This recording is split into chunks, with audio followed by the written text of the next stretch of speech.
Kodad police sub డివిజన్లోని కోదాడ మరియు హుజూర్ నగర్ నియోజకవర్గాల పరిధిలో ఎవరైనా ఎక్కడైనా అసాంఘిక కార్యకలాపాలకు పాల్పడితే కఠినమైన సెక్షన్ల కింద కేసులు నమోదు చేసి చట్ట పరిధిలో శిక్షించే విధంగా అన్ని చర్యలు తీసుకోబడతాయని, ఇటువంటి అసాంఘిక కార్యకలాపాలు నివారించేందుకు జిల్లా SP Shri K Narasimha IPS చాలా ఖచ్చితమైన ఆదేశాలు జారీ చేశారు.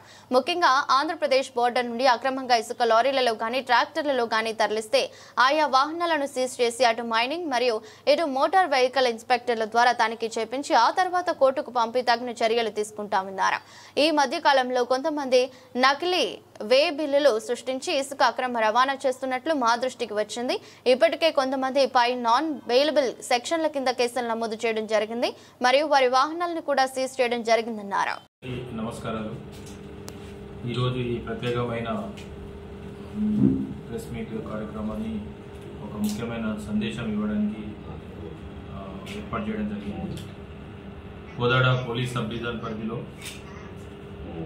ముఖ్యంగా హుజూర్ నగర్ అండ్ కోదాడ నియోజకవర్గాలు మీకు తెలుసు.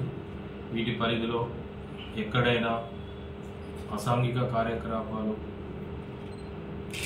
జరుగుతున్నట్లయితే వాటిని పూర్తి స్థాయిలో నిరోధించేందుకు ఎప్పటికప్పుడు మేము చర్యలు చేపడుతున్నాము. చాలా కేసులు నమోదు చేశాము, మీ అందరికీ తెలుసు. అయితే అక్కడక్కడ ఇంకా ఇలాంటి కార్యక్రమాలు కొనసాగుతున్నట్లు మా దృష్టికి వచ్చింది కాబట్టి వాటిని కూడా పూర్తి స్థాయిలో కూకటి వేళ్లతో ఎక్కిరించే ప్రయత్నంలో భాగంగా ప్రజలకు కూడా ఈరోజు విజ్ఞప్తి చేస్తున్నాం. ఈ అక్రమ అసాంఘిక కార్యకలాపాలు అంటే ముఖ్యంగా ఆంధ్ర వైపు నుంచి ఇసుక అక్రమ రవాణా, అది లారీలు కానీ ట్రాక్టర్లలో కానీ.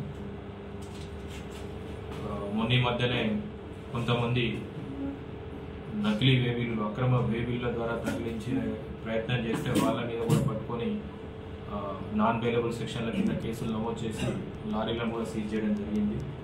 సో ట్రాక్టర్లు కానీ లారీలు కానీ ఆంధ్రప్రదేశ్ నుంచి అక్రమంగా ఎవరైనా రవాణా చేస్తున్నట్లయితే ఆ వాహనాలను సీజ్ చేసి కేసులు నమోదు చేసి అటు మైనింగ్ శాఖ ఇటు మోటార్ వెహికల్ ఇన్స్పెక్టర్లు ఆ తర్వాత కోర్టు కూడా పంపించి కఠిన చర్యలు తీసుకోవడం జరుగుతుంది. అదేవిధంగా పీకాట విషయం కూడా మన దగ్గర ఒక పకడ్బందీగా జరగనప్పటికీ అక్కడ పీకాట ఆడుతున్న వాళ్ళని కూడా పట్టుకొని కేసులు నమోదు చేయడం జరిగింది.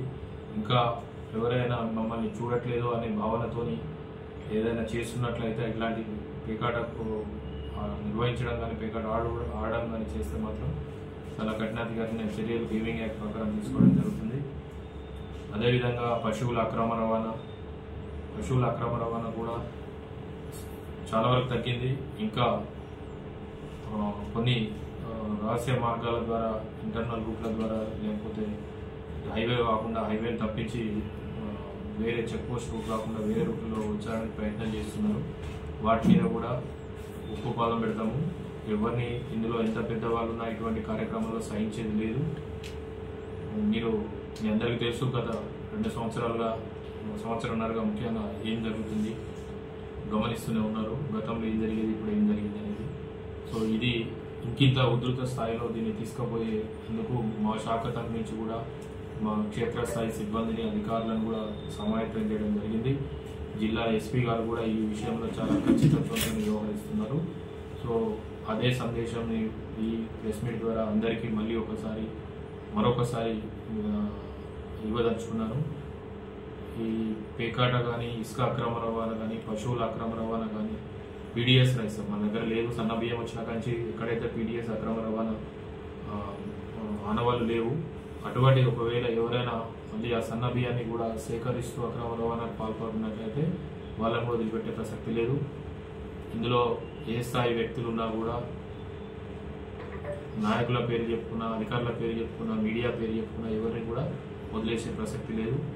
ఎవరున్నా కూడా వాళ్ళ మీద కూడా చట్టపరంగా అన్ని చర్యలు తీసుకుంటాం. అంతేకాకుండా కేసు కార్యక్రమాలు చేయకుండా ఎగ్జిక్యూటివ్ మేజిస్ట్రేట్ ముందు బైండ్ ఓవర్ కేసులు కూడా నమోదు చేస్తున్నాము. మీకు స్టాటిస్టిక్స్ కూడా ఇస్తాను. నేను వందల సంఖ్యలో బైండ్ ఓవర్ కేసులు కూడా నమోదు చేస్తున్నాము.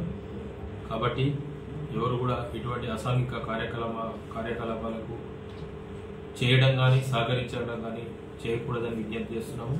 ప్రజలందరికీ కూడా ఈ సందర్భంగా నా ఆఫీసులో కూడా ఒక సపరేట్ నంబర్ని నేను ఇప్పుడు మీడియా ముఖంగా పత్రిక ప్రెస్ నోట్ ద్వారా ఇస్తున్నాను. సో ప్రజలందరూ కూడా ఈ నంబర్ కూడా ఇవ్వండి. ఇది నా ఆధ్వర్యంలో నడుస్తుంది. సో మీ సమాచారం పూర్తిగా గోప్యంగా ఉంచడం జరుగుతుంది. సో ఈ నంబర్ మా దగ్గరనే ఉంటుంది కాబట్టి, నా ఆధ్వర్యంలో పనిచేస్తుంది కాబట్టి మీకు ఎటువంటి శేషబీజాలు భయ ఆందోళనలు అక్కర్లేదు. మీ సమాచారం ఎక్కడ లీక్ అవుతుందో అని.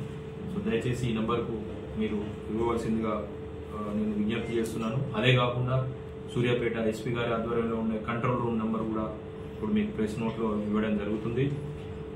లేదా డయల్ 100, ఒకవేళ మీకు ఈ 2 నంబర్లు ఏదైనా ఇబ్బంది ఉన్నప్పుడైతే డయల్ 100 ద్వారా కూడా మీరు చేయొచ్చని నేను ఈ సందర్భంగా విజ్ఞప్తి చేస్తున్నాను.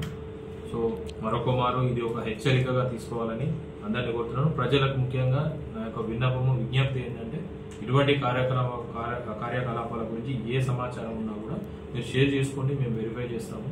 తప్పకుండా మీరు ఇచ్చేటప్పుడు కొద్దిగా పూర్తి వివరాలతో ఇస్తే మాకు ఇంకా అంటే వాళ్ళు తప్పించుకోని విధంగా మేము పకడ్బందీగా వాళ్ళని పట్టుకుని ఏర్పాటు చేస్తాము.